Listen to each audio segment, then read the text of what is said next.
desde Argentina. Hola oyentes de Radio Sefarad, es un gusto volver a comunicarnos en Argentina con Gustavo Efrón en la redacción de Nueva Sion. Hola Jorge, ¿cómo estás? ¿Cómo están? ¿De qué nos vas a hablar hoy, Gustavo? Bueno, hoy voy a hablar de un tema que vengo pensando hace bastante tiempo y que quería compartir con ustedes, digamos. Vivimos en un mundo que celebra la diversidad, ¿no? O al parecer eso pretende. La palabra multiculturalismo aparece en discursos, leyes, en declaraciones internacionales. Pero cuando ponemos la lupa en las dinámicas reales entre comunidades, nos damos cuenta de que la convivencia entre identidades no siempre es sencilla. Y quizás ninguna comunidad encarne con tanta intensidad esta tensión, ¿no?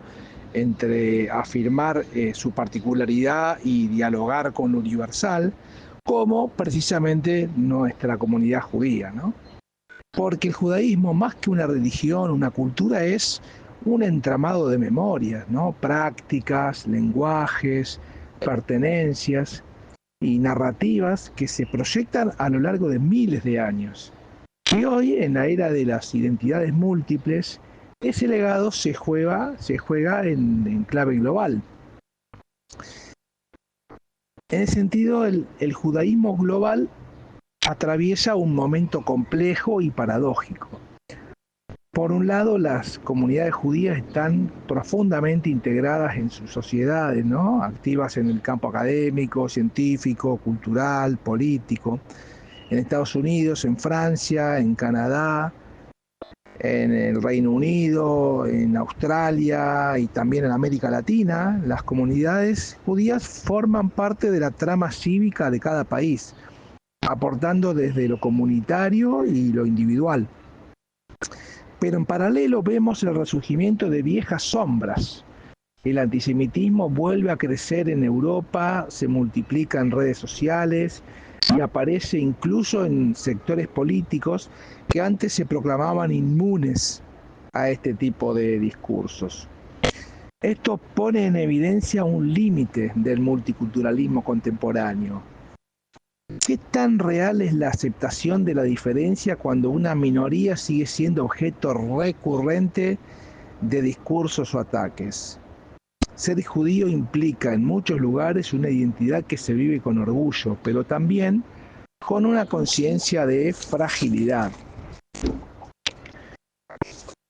El multiculturalismo, en su versión más optimista, promete respeto, igualdad y reconocimiento, pero también corre el riesgo de convertir a las comunidades en piezas de un mosaico, cada una en su casillero, sin cuestionar demasiado el conjunto.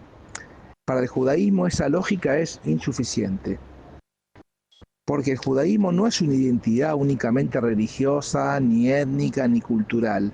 Es una combinación de todas esas dimensiones, atravesada por una memoria histórica que incluye exilio, persecuciones, reconstrucciones, renacimientos. El judaísmo además tiene una raíz profundamente universalista, desde la ética profética hasta la tradición del debate talmúdico. Hay una idea recurrente: lo particular no se encierra en sí mismo, sino que se abre para pensar la condición humana. Pero ese universalismo nace de una experiencia singular. Recuerda que fuiste extranjero en Egipto. La memoria de la opresión particular se transforma en una obligación moral universal. En un mundo que a veces celebra las diferencias solo cuando son superficiales, folclóricas, gastronómicas, estéticas, esta profundidad ética del judaísmo puede resultar incómoda. Y así me parece que el tema es bastante complejo, ¿no? Porque el multiculturalismo tolera mejor las diferencias pintorescas que las diferencias que interpelan, que cuestionan, ¿no? Que recuerdan.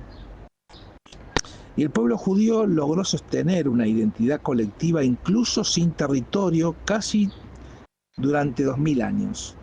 Esto generó una dinámica única, comunidades que están firmemente enraizadas en la tradición, pero desplegadas en sociedades muy distintas. La modernidad trajo nuevos desafíos: emancipación, igualdad civil, apertura y también una pregunta difícil: ¿cómo mantener una identidad propia en un mundo que invita, o más bien presiona, por decirlo de alguna manera, a la asimilación, a la pérdida de identidad particular, ¿no? Durante el siglo XIX, muchos judíos europeos apostaron a integrarse sin perder su legado.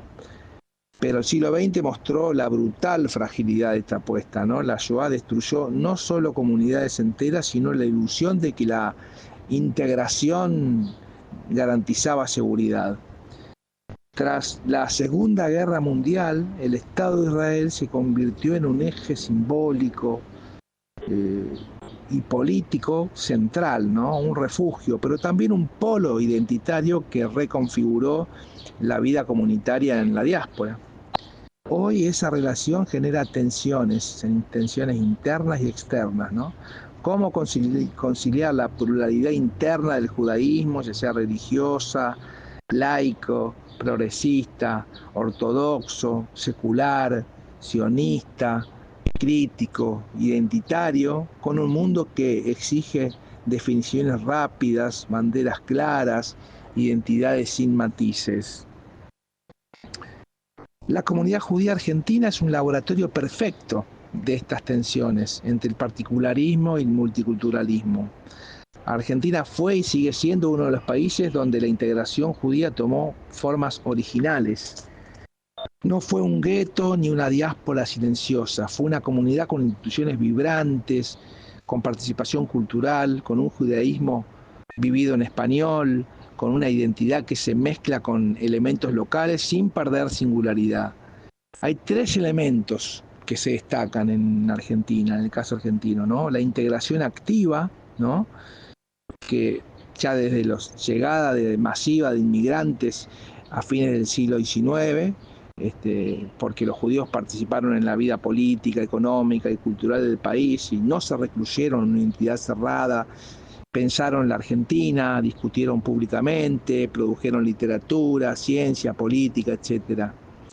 Lo segundo, la vulnerabilidad histórica. A esa integración se suma una historia marcada por tragedias, ¿no? Los atentados a la Embajada de Israel, a la AMIA, y la impunidad que persiste en ambos casos, ¿no? Ninguna comunidad en Israel,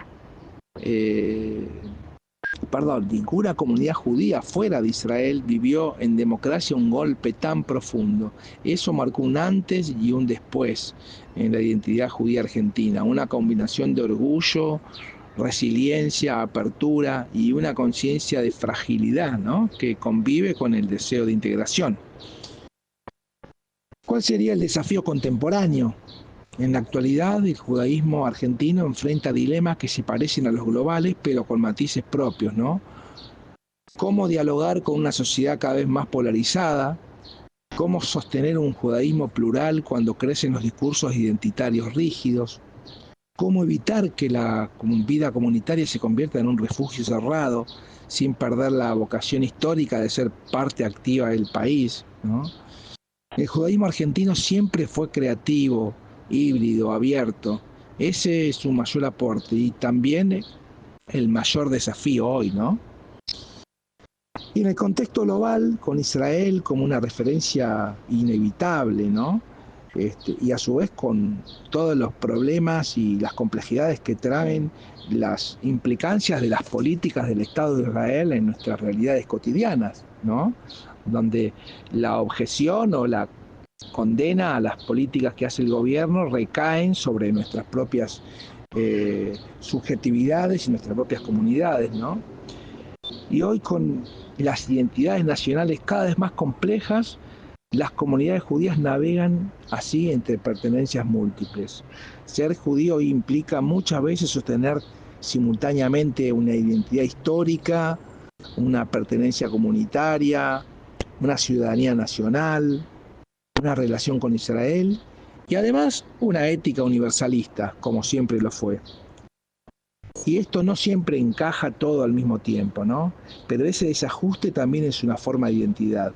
El judaísmo nunca fue monocorde, siempre se pensó a sí mismo desde la diversidad y desde el debate. El judaísmo global, entonces, y también el argentino, vive hoy en un equilibrio delicado entre la memoria y la apertura, entre la integración y la singularidad, entre el diálogo y la autodefensa. El multiculturalismo promete respeto, pero solo será real cuando entienda que las diferencias no se administran, se escuchan, se discuten, se transforman. Y el judaísmo, por su parte, seguirá siendo fiel a su legado mientras sostenga esta tensión creativa que lo define, ¿no? La de ser una comunidad particular, con una historia única, pero atravesado por una vocación universalista que busca pensar, debatir y aportar al conjunto de la sociedad. Tal vez ese sea su mensaje más profundo para este tiempo, ¿no? Que ninguna identidad es plena si no dialoga con el otro. Que ninguna sociedad es justa si no protege a quienes la hacen diversa, ¿no? Ese es un poquito el análisis que quería transmitirles en esta oportunidad. Muchas gracias, como siempre, por habernos atendido y hasta la próxima comunicación de aquí a 2 semanas. Gracias, Jorge, y un saludo a todos los colegas y a la audiencia en su totalidad.